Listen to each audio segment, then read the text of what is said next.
Okay, अस्सलाम वालेकुम। हाँ, अब ये सेकंड उसमें हम ये करते हैं इम्यूनो डेफिशिएंसीज़, ठीक है? अब जैसे हम लोगों ने ये इम्यूनोग्लोबुलिन सारे पढ़े कि किस-किस में होते हैं, क्या-क्या काम है इनका सारा कुछ। अब हम पढ़ते हैं कि इन इम्यूनोग्लोबुलिन की डेफिशिएंसी अगर हो गई तो कौन-कौन सी डिज़ीज़ हो सकती हैं। तो अब सबसे पहले जो है immuno deficiency IgA immuno deficiency, ठीक है? Immunoglobulin A. अब इसमें जो है ये मोस्टली क्या होती थी, हमने कहा था कि जो आईजीए वाली होती है ना, ये होती हैं मोस्टली चाइल्ड में, ठीक है? चाइल्ड में। और जो आईजीजी होती है ना, ये होती है मोस्टली न्यूबॉर्न में। इस पे बहुत दफ़ा आपने इस पे इस पे आपने देखना है, इसको सही है ना कि न्यूबॉर्न कौन से हैं, चाइल्ड में कौन सी होती हैं। जो आईजीए जो होती है वो मोस्टली जो है जो है टू टू ईयर्स या इस तरह जो है ना उसके बाद प्रोड्यूस होती हैं, ठीक है? इसलिए अगर न्यूबॉर्न की बात करें तो न्यूबॉर्न में फिर हमारे पास कौन सी होती है, वो आईजीजी प्रोड्यूस होती है और आईजीए वाली मोस्टली चाइल्ड में, ठीक है? तो इस पे अभी आगे एमसीक्यूज आएंगे ना कि a child have this and that, तो कहते हैं कि कौन सी डिफिशिएंसी, तो फिर हम कहेंगे आईजीजी। और अगर वो कहते हैं सॉरी आईजीए, और अगर वो कहते हैं न्यूबॉर्न में ये चीज़ें हैं तो फिर हम कहते हैं रिकरेंट इन्फेक्शन वगैरह हो रहे हैं, तो वो किसकी वजह से हो रहे हैं, थ्रू द आईजीजी डिफिशिएंसी की वजह से। ओके, अब आईजीए था, हम लोगों ने कहा था कि वो मोस्टली क्या होते हैं, वो मोस्टली सीरम और जीआईटी वगैरह में होती है, सिक्रीशंस के ऊपर होती है। तो ये क्या होगा, हमारे पास mostly recurrent GIT and respiratory tract infections होते हैं मोस्टली इसमें। एटॉफी एलर्जीज वगैरह होती हैं, ठीक है, जो कि आईजीए डिफिशिएंसी की वजह से होती हैं। फिर कहते हैं आईजीजी में मोस्टली रिकरेंट इन्फेक्शंस होती हैं और न्यूबॉर्न में होती है। और आईजीजी हमने कहा था कि वो थोड़ी से ना क्रॉनिक डिजीजेज में आ जाता है, ठीक है। ओके, फिर इसके बाद आती है सीवियर कंबाइंड इम्यूनोग्लोबुलिन डिफिशिएंसीज, ठीक है। उसमें अब कौन कौन सी है, जो कि early age less than 3 months में आती है। इसमें हमारे पास both B and T cell defect होती हैं, ठीक है, और कोई लिम्फ नोड नहीं होते इसके अंदर, ठीक है। सीवियर कंबाइंड इम्यूनो डिफिशिएंसी में क्या क्या है, एज लेस देन वैसे हमारे पास अर्ली लेस देन 3 मंथ्स, ठीक है, और इसमें दोनों चीज़ें डिफेक्ट होती हैं, ठीक है। ओके, अब सीजीडी क्या है, कंबाइंड ग्लोबुलिन डिफिशिएंसीज, ठीक है। अब इसमें जो है हमारे पास यहाँ पे ये क्रोनिक ग्लोमेरुलस डिजीज़ भी कहते हैं, या क्रोनिक या कंबाइंड ग्लोमेरुलस डिजीजेज, या sorry combine gamma globulin deficiencies, ठीक है। अब इसमें कौन क्या है कि ये mostly catalase positive organism will be causing the disease like Staph aureus and Pseudomonas, ठीक है। सीजीडी जो होती है वो किस लिए होती है, वो कैटालेस पॉजिटिव ऑर्गेनिज्म से मोस्टली कॉज करते हैं डिजीजेस, जैसे कि स्टेफोरियस हो गया, सुडोमोनास वगैरह हो गया, ठीक है। अब हम लोगों ने क्या क्या पढ़ लिया, आईजीए डिफिशिएंसी पढ़ी, आईजीजी पढ़ ली, एससीआईडी और एनसीजीडी पढ़ ली। अब हम पढ़ते हैं एक्स लिंक ए गैमाग्लोबिनूरिया एनीमिया, जो कि जिसको हम प्रूटन डिजीज़ बोलते हैं। ये मोस्टली 7 to 8 मंथ्स, बॉय में मोस्टली बी सेल डिफेक्ट और डिक्रीज ऑल इम्यूनोग्लोबुलिन्स, ठीक है। दिस वन इज एक्स ए गैमाग्लोबिनीमिया। और कॉमन वेरिएबल इम्यून डिफिशिएंसी जो होते हैं वो आफ्टर सेकेंड डिकेड्स, ठीक है, सेकेंड डिकेड मतलब 20 ईयर्स में, ठीक है, और लिम्फ नोड इसमें प्रेजेंट होते हैं, ठीक है। किस में नहीं थे, सिवियर कंबाइन इम्यूनो डिफिशिएंसी में नहीं थे। अब कंबाइन वेरिएबल इम्यूनो डिफिशिएंसी हमने पढ़ लिया, हाइपर आईजीई सिंड्रोम, जो कि मोस्टली क्या है हमारे पास, जॉब्सी सिंड्रोम, ठीक है, जॉब्सी सिंड्रोम या जॉब्सी सिंड्रोम, ठीक है, नहीं दिया हुआ इन्होंने, हाइपर आईजीई सिंड्रोम, ठीक है। अब आईजीई हम लोगों ने ऊपर पढ़ लिया ना, आईजीए पढ़ लिया, जी पढ़ लिया, अब हम लोग पढ़ते हैं आईजीई वाला, जो कि मोस्टली हमारे पास टी हेल्पर सेल 17 सेल जो है, TH 17 cell due to the STAT mutation होती है इसमें, STAT 3 mutation, cold non inflame staphylococcus abscess, ठीक है, retinal baby retained baby teeth होते हैं इसमें, coarse facies, dermatologic problems like eczema, bone fracture from the minor traumas में, ठीक है। और फाइंडिंग क्या है कि इसमें हमारे पास आईजीई जो होती है, इम्यूनोग्लोबुलिन ई जो है वो इंक्रीज होता है, और इओजिनोफिल्स, ठीक है, क्योंकि हमने पढ़ा क्या है ऊपर हम लोगों ने डिफिशिएंसीज पढ़ी हैं सारी, इसमें कह रहा है कि इम्यूनोग्लोबुलिन ई जो है वो बहुत ज़्यादा होता है, तो वो क्या क्या करता है, वो हमारे पास स्टेफलोकोकल एब्सेस करता है, रिटेन बेबी टीथ होते हैं उसमें, ठीक है, इसमें हमारे पास मोस्टली एकाइजीमा वगैरह, बोन फ्रैक्चर होते हैं, इवन बोनी क्या कहते हैं माइनर ट्रोमा वगैरह में भी, ठीक है। अब आते हैं थाइमिक एप्लेजिया, थाइमिक एप्लेजिया जो होती है वो 22q11 माइक्रो डिलीशन से होती है, ठीक है। Failure to develop third and fourth pharyngeal pouches, क्योंकि थर्ड फेरेंजियल पाउचेस से क्या आता था हमारे पास, थाइमस आता था, ठीक है। अब इसमें क्या होता है, एब्सेंट थाइमस एंड पैराथायरॉयड, ठीक है। पैराथायरॉयड भी तो हमारे पास third and fourth pharyngeal pouch से आती है ना, सुपीरियर पैराथायरॉयड और इन्फीरियर पैराथायरॉयड, ठीक है। डिजॉर्ज सिंड्रोम थायमिक और पैराथायरॉयड कार्डियक डिफेक्ट्स की वजह से होती है, और विलोकार्डियोफेशियल सिंड्रोम जो कि palate facial and cardiac defect से होती है, ठीक है। थायमिक एप्लेजिया के बारे में बताया हुआ है कि जब हमारे पास क्या होता है, जब थायमस और पैराथायरॉयड वगैरह जो होते हैं वो एब्सेंट होते हैं, ठीक है। जैसे कि 22q11 microdeletion, failure of the develop word, third and fourth pharyngeal pouches, ठीक है। फिर डिजॉर्ज में हम पढ़ते हैं जिसमें हमारे पास थायमिक, पैराथायरॉयड एंड कार्डियक डिफेक्ट होता है। और विलोकार्डियोफेशियल में क्या होता है, अब देखो ना कि विलोकार्डियो मतलब कि कार्डियक डिफेक्ट आ गया है, फेशियल में हमारे पास पैलेट एंड फेशियल आ गया, ठीक है। फिर कहते हैं कैच 22 क्या था, कैच 22 इसी नेम से ही आपने याद रखना है। कैच 22 सिंड्रोम जो होता है उसमें हमारे पास सी से याद रखो कि सी से कार्डियक डिफेक्ट, ठीक है। कार्डिक डिफेक्ट में कोनो ट्रंकल एबनॉर्मेलिटी जैसे कि ट्रेटोलॉजी ऑफ फ्लोट हो गया, ठीक है। ट्रंकस आर्टरियोसिस हो गया, फिर ए फॉर एबनॉर्मल फेसिस, ठीक है। थायमिक हेपोप्लेजिया, ठीक है। टी सेल डिफिशिएंसी और क्लेफ्ट पैलेट होती है। और हमारे पास hypocalcaemic secondary to the parathyroid aplasia result in the tetany, ठीक है।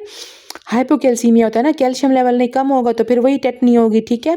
फाइंडिंग क्या है कि decrease T cells, parathyroid hormone and calcium, ये सब कुछ क्या होगा इसमें डिक्रीज होता है। थायमिक शेडो जो है वो एब्सेंट होता है ऑन चेस्ट एक्सरे, ठीक है। फिर आते हैं हाइपर सेंसिटिविटी। हाइपर सेंसिटिविटी अब हम पढ़ते हैं, हाइपर सेंसिटिविटी को किस तरह याद रखना था हम लोगों ने, एसिड से, ठीक है। एसिड मतलब के type 1, type 2, type 3 and type 4, ठीक है। टाइप 1 वाला जो होता है वो हमारे पास क्या होता है, एनाफिलेक्टिक वाला, एलर्जिक वाला, ठीक है। सी वाला जो था वो हमारे पास कॉम्प्लीमेंट वाला, ठीक है। और आई वाला जो होता है वो हमारे पास इम्यून वाला आ जाता है, और डिले वाला जो है वो हमारे पास डी, एसिड से। Type 1, 2, 3 and 4। अब देखो टाइप 1 में क्या है हमारे पास, एनाफाइलेक्सिस, ये मोस्टली क्या होता है, फास्ट एलर्जी वाला, ठीक है, जिसमें bronchial asthma, anaphylaxis, allergy, rhinitis, high fever, food allergy, blood transfusion usually, वो जो हम कह रहे नहीं थे कि एक्यूट रिजेक्शन जो करता है टाइप 2, उन कहते हैं blood transfusion usually cause type 2 hypersensitivity, but IgA deficient patient has a anti-IgA when blood containing IgA transfused in a such patient anaphylaxis reaction occur which is type 1 hypersensitivity। Okay, अब समझ आ गई कि कहते हैं कि अगर तो ब्लड ट्रांसफ्यूजन में अगर तो जो हमारे पास IgA डिफिशिएंट प्रोटीन पेशेंट होता है, तो अगर हमने उसमें ब्लड दे दिया, ठीक है, ब्लड कंटेनिंग IgA ट्रांसफ्यूज कर दिया, तो ऐसे पेशेंट को मोस्टली एनाफाइलेक्टिक रिएक्शन हो जाता है, जो कि मोस्टली किस वाला, कौन सा टाइप होती है, टाइप 1 हाइपर सेंसिटिविटी। वैसे ब्लड ट्रांसफ्यूजन वाला जो है वो मोस्टली टाइप 2 हाइपर सेंसिटिविटी होती है, ठीक है। और देखो anaphylaxis, bronchial asthma, allergic rhinitis, ठीक है। अच्छा, अब हम लोगों ने टाइप 2 हाइपर सेंसिटिविटी, अब देखो ये सारे हर किसी के अपने अपने नेम्स लिखे हुए हैं, ठीक है ना। इसको हम लोगों ने किससे याद रखा हुआ था, एसिड से, ठीक है। ए एसिड एनाफाइलेक्सिस वाला, ठीक है। सी से हमने कहा था कि मोस्टली कॉम्प्लीमेंट एक्टिवेशन वाला, ठीक है। और फिर हमारे पास इम्यून कॉम्प्लेक्स वाला आई से, और जो डी वाला है वो डिलेड वाला, ठीक है, जो सेल मीडिएटेड होता है, सही है। तो एसिड से याद रखेंगे। अब सबसे पहले आ जाता है antibody mediated cellular destruction, antibody mediated inflammation, antibody mediated cellular dysfunction. ये सारा जो है ये हमारे पास टाइप 2 हाइपर सेंसिटिविटी में आते हैं, ठीक है। अब देखो अगर हमारे पास एक यहाँ पे जैसे दिया हुआ है कि एंटीबॉडी मीडिएटेड सेलुलर डिस्ट्रक्शन में क्या क्या होता है, कि कॉम्प्लीमेंट एक्टिवेशन और phagocytosis and antibody dependent cellular cytotoxicity, ठीक है। अब इसमें एग्जांपल्स अगर बताए हुए हैं कि transfusion reaction, erythroblastosis, autoimmune haemolytic anaemia, immune thrombocytopenia, mostly type 2 वाला जो है ना, उसमें सारे जो है ना डिजीज एंड ब्लड ट्रांसफ्यूजन्स के वो लगे हुए हैं, ठीक है। अब देखो ग्रेव डिजीज हो गया, गुड पास्चर सिंड्रोम हो गया, मैस्थीनिया ग्रेविस, ठीक है, सारी चीज़ें जी वाली, ठीक है। Goodpasture, Grave disease, myasthenia gravis, ठीक है, हाइपर एक्यूट ग्राफ्ट रिजेक्शन, ठीक है, सब में जी वाली चीज़ें आ गई है। फिर अगर ब्लड वाली बातें करें तो उसमें हमारे पास ट्रांसफ्यूजन रिएक्शन, एरिथ्रोब्लास्टोसिस, ITP, क्या कहते हैं, टाइप 2 डायबिटीज़ मेलाइटिस पर। अब इसमें ना एनीमिया आता है, एक होता है परनीशियस एनीमिया, ठीक है, एक था हमारे पास ए प्लास्टिक एनीमिया। ए प्लास्टिक एनीमिया जो होता है वो होता है हमारे पास टाइप 3 में, ठीक है। ए प्लास्टिक एनीमिया हो गया, और फार्मर लंग्स हो गए, ये सारी चीज़ें टाइप 3 में आती हैं, ठीक है। और जो पर्नीशियस एनीमिया हो गए और सारी जो हमारे पास ट्रांसफ्यूजन रिजेक्शंस वगैरह होती हैं, ये सारी चीज़ें हो जाती हैं वो टाइप 2 में। अब अगर इन्होंने थोड़ा-सा और भी डिफरेंशिएट करने के लिए दे दिया है कि अगर मेडिएटेड सेलुलर डिस्ट्रक्शन होगी तो transfusion reaction, erythroblastosis fetalis and autoimmune haemolytic anaemia और इम्यून आईटीपी जो हो गया, ठीक है। ये सारी चीज़ें मेडिएटेड सेलुलर से आती हैं। फिर मेडिएटेड इन्फ्लेमेशन में कौन-कौन सी चीज़ें आती हैं? Goodpasture syndrome, rheumatic fever, hyperacute graft. अच्छा, इसके बाद आते हैं हम लोगों ने पढ़ लिया, ठीक है। फिर हम कहते हैं antibody mediated cellular dysfunction function में क्या-क्या आता है। अब एंटीबॉडी मीडिएटेड सेलुलर डिसफंक्शन में जो है हमने डिस्ट्रक्शन पढ़ लिया, अब डिसफंक्शन की बात कर रहे हैं। फंक्शन में हमारे पास एक होता है हाइपोफंक्शन, एक हाइपर फंक्शन, एक हमारे पास अदर्स में आते हैं। Myasthenia gravis is the hypofunction, Grave disease and pemphigus vulgaris जो होता है वो हमारे पास हाइपर में आते हैं, और टाइप 2 डायबिटीज और पर्नीशियस एनीमिया, ठीक है। ये मेडिएटेड सेलुलर डिसफंक्शन, ये सारा क्या है? टाइप 2 हाइपर सेंसिटिविटी में सब कुछ आता है, ठीक है। लेकिन उन्होंने थोड़ा सा आपको बताया हुआ है कि यार ये सेलुलर डिस्ट्रक्शन में, ये मेडिएटेड इन्फ्लेमेशन में और ये सेलुलर डिसफंक्शन में, ठीक है। अब आते हैं इम्यून कॉम्प्लेक्स मेडिएटेड, ठीक है, आई वाला टाइप 3 वाला, उसमें सारी चीज़ें एस में आती हैं। इसमें हमने सबसे पहले क्या पढ़ा था कि सारी ब्लड वाली और जी वाली चीज़ें आती हैं, इसमें सारी चीज़ें जो हैं वो हमारे पास एस वाली, ठीक है। अब इसको क्या कैसे याद रखना है हम लोगों ने? SLE, ठीक है, 3 वर्ड्स वाला SLE, स्ट्रेप्टोकोकस ग्लोमेरुलोनेफ्राइटिस पोस्ट वाला, ठीक है, और पोलीआर्थराइटिस nodosa, reactive arthritis, serum sickness और आर्थस रिएक्शन, ठीक है, और aplastic anaemia and farmer lungs, ये सारी चीज़ें जो हैं इम्यून कम्प्लेक्स मीडिएटेड में होती हैं, ठीक है। और मोस्टली जो वैक्सीनेशन हम करते हैं ना, वैक्सीनेशन वाली जितनी भी चीज़ें हैं वो भी टाइप 3 में आती हैं, ठीक है। तो कभी कभार ऐसे भी MCQs आता है कि एक बंदा है वो समझो कि पर्नीशियस एनीमिया है उसको, फिर हम उसको वैक्सीन लगा देते हैं तो उसमें वो इम्यूनोग्लोबुलिन्स होती हैं, फिर उसमें सेंसिटिविटी, तो ये कौन सी सेंसिटिविटी होती है? तो जब वो वैक्सीन की बात करें ना तो तुम लोगों ने फिर पर्नीशियस एनीमिया को नहीं देखना, तुम लोगों ने वो इम्यूनोग्लोबुलिन्स वगैरह को देखना है, ठीक है, जिसमें फिर हम क्या कहते हैं? टाइप 3 वाला, सही है। फिर टाइप 4 सेल मेडिएटेड सेल, उसमें वो सारी चीज़ें हैं जो डिलेड होंगी, ठीक है। For example multiple sclerosis, contact dermatitis, psoriasis, inflammatory bowel diseases या इरेगुलर बाउल डिजीजेज और टाइप 1 डायबिटीज मेलाइटस, ठीक है। टाइप 2 जो था हमने कहा था टाइप 2 जो होता है वो टाइप 2 हाइपर सेंसिटिविटी से, टाइप 1 जो होता है वो टाइप 4 सेल मेडिएटेड वाले से होती है, okay. Multiple sclerosis, contact dermatitis, psoriasis, IBD and type 1 diabetes mellitus, okay. TB भी हमारे पास डिलेड में आती है, ठीक है। अब आते हैं एमाइलोडोसिस, ठीक है। अमाइलोडोसिस जो है वो बहुत इंपॉर्टेंट है, ठीक है। अमाइलोडोसिस जो होता है वो हमारे पास कहाँ कहाँ विजुअलाइज्ड होता है? कॉन्गो स्टेन में।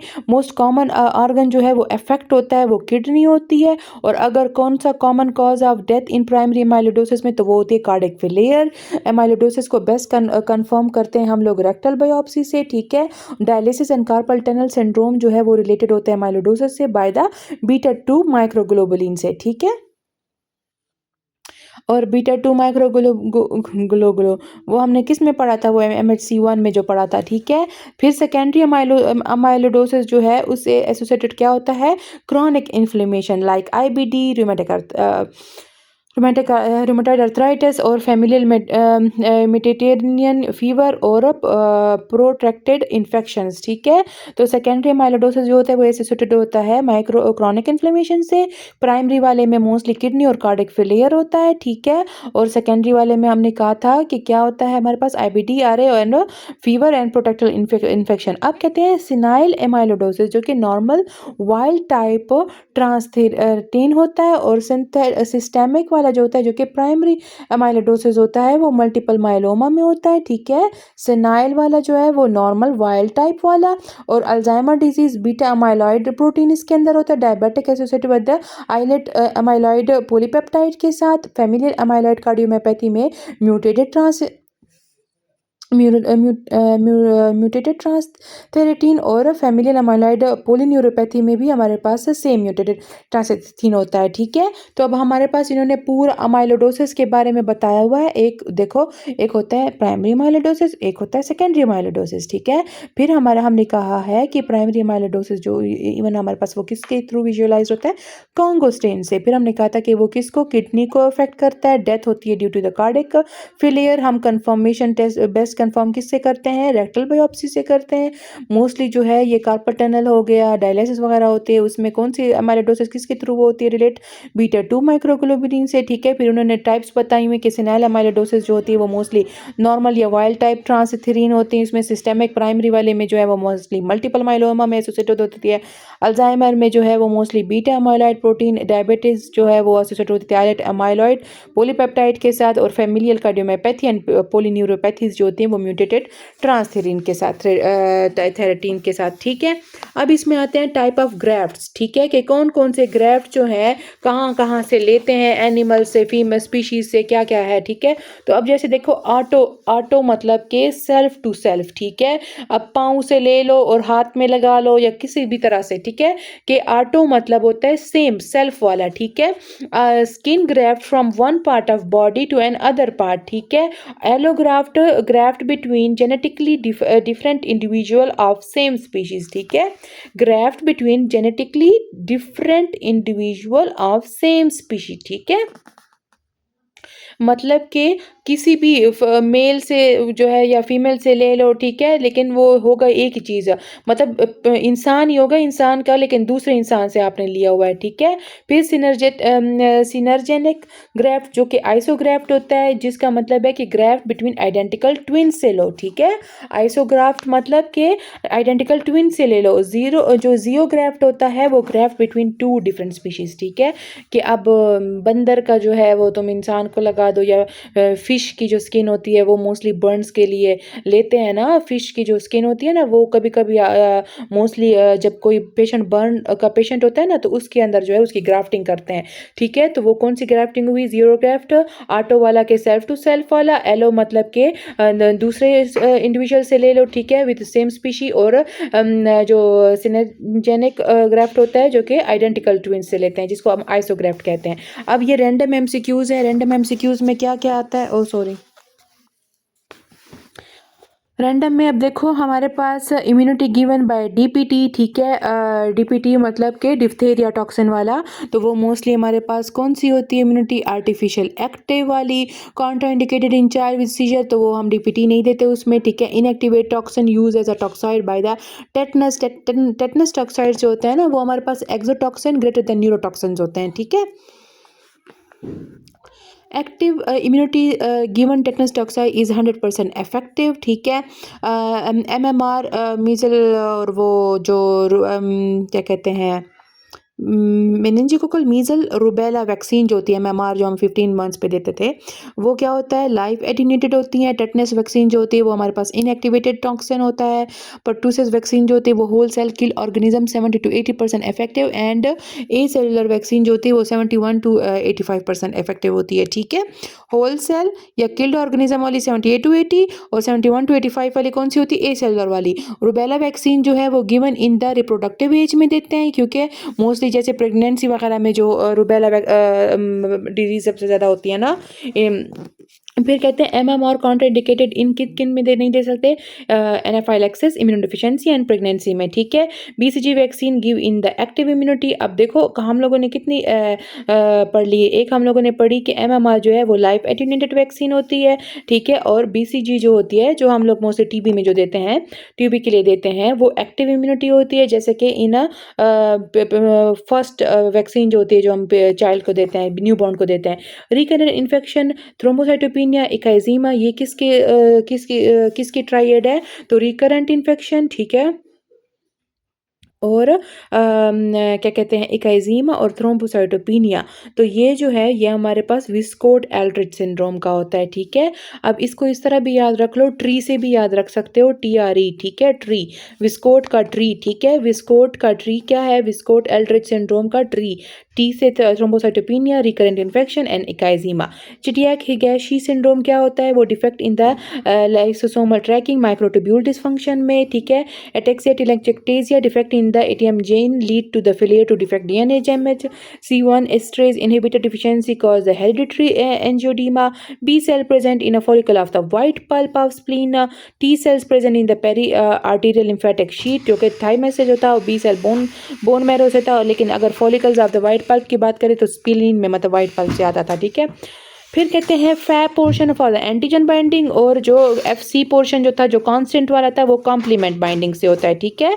एंटीजन बाइंडिंग में हमारे पास फैब पोर्शन, कॉम्प्लीमेंट बाइंडिंग में एफसी पोर्शन, ओके। फिर कहते हैं C3b ऑप्सोनाइजेशन के लिए होता है, ठीक है। C3a 4a 5a for anaphylaxis, ठीक है। C5a हमने कहा था ना कि सबसे ज़्यादा न्यूट्रोफिल कीमोटैक्सिस के लिए होता था। C5b and 9 to the max cytolysis के लिए। ये सारे आपके पास जो हैं, ये अभी आप लोग इंशाल्लाह उसमें पढ़ोगे। अच्छा, इसके बाद हम ये जो कॉम्प्लीमेंट सिस्टम के हैं ना, C3a B C सारे चीज़ें, ये इंशाल्लाह जब हम जनरल पैथो करेंगे ना, उसमें आप ये लोग ज़रा डिटेल से पढ़ोगे, ठीक है। अभी आपको इंशाल्लाह ये डॉक्टर इस्मा जो है वो अच्छे से थ्योरी में करवा रही हैं। ये बस मैं वही वाली बात है, आप लोगों को ना एक वरना ये पॉइंट्स मैं कुछ लोग नहीं करते ना, लेकिन मैं ये पॉइंट्स इसलिए भी करती हूँ ताकि आप लोगों की ज़रा डबल रिविज़न हो जाए, और आप लोगों ने जो थ्योरी में पढ़ा होता है वो फिर यहाँ पर भी आपकी रिवाइज़ हो जाए, ठीक है। तो इसलिए मैं ये ज़रा जल्दी जल्दी करवाती हूँ ताकि आप लोगों को ये भी आसानी से आ जाएं, ठीक है। ये पॉइंट्स बहुत इंपॉर्टेंट है। अब इसमें देखो ना, ये रैंडम है, रैंडम। अब ये वो वाली बात है, मैं यहाँ पे आपको वो एक एक चीज़ टॉपिक वाइज नहीं समझा सकती, लेकिन मैं आपकी वो रिवाइज करती हूँ, ठीक है। थोड़ा सा वो एक क्विक सी एक समरी की तरह बता देती हूँ कि हाँ ये इस चीज़ के लिए होता है, ठीक है। अब हम लोगों ने पढ़ना है कि मेजर एंटीजन प्रेजेंटिंग सेल्स, ठीक है, APC जिसको कहते हैं, वो लैंगरहैंस होते हैं। ABO एंटीजन जो होते हैं वो सिक्रेटेड होते हैं सलाइवा में, ठीक है। एंटीबॉडी ABO ब्लड ग्रुप जो होता है एंटीजन, वो किस में सिक्रेटेड होता है, सलाइवा में। Shwartzman reaction in the endotoxin mediated antibody production in response to foreign body is immunogenicity, ठीक है। मोस्ट कॉमन प्राइमरी इम्यूनोडेफिशिएंसी में मोस्टली किसका होता है, IgA डिफिशिएंसी, ठीक है। Amyloid precursor protein located on the chromosome 21 में। Master switch to nucleus for induction of inflammation by the NF-κB। Complement component synthesize mostly in hepatocytes, ठीक है। और natural killer cell activity enhance किसके through होती है, इंटरलिक्विन 12, interferon B और interferon alpha से, ठीक है।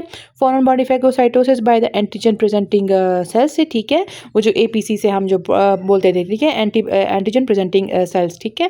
फिर कहते हैं लाइफ एटेन्यूएटिव वैक्सीन जो होते हैं वो इंड्यूस क्यों by the humoral response and jobs syndrome increase होता है विद इम्यूनोग्लोबुलिन IgE, वो जो हाइपर IgE हमने जो पढ़ा था, ठीक है। और mix connectivity tissue antibodies by the anti-RNP और all cell of the MHC except RBC। हम लोगों ने पढ़ा था ना कि एक्सेप्ट RBC MHC1 वाला, मेजर हिस्टोकम्पैटिबिलिटी 1 वाला, ठीक है। और MHC लोकेटेड किस में होती है, क्रोमोसोम 6 में। क्रोमोसोम 21 में कौन से होते थे, अमाइलॉइड प्रिकर्सर प्रोटीन थे, ठीक है। क्रोमोसोम 6 में हमारे पास है MHC, और Barr body associated with which cells, तो वो होते हैं हमारे पास न्यूट्रोफिल्स में, ठीक है। तो ये अब हम लोगों ने पढ़ लिए हैं इंशाल्लाह। अभी हम इसके आगे जो है ये MCQs करते हैं, ठीक है।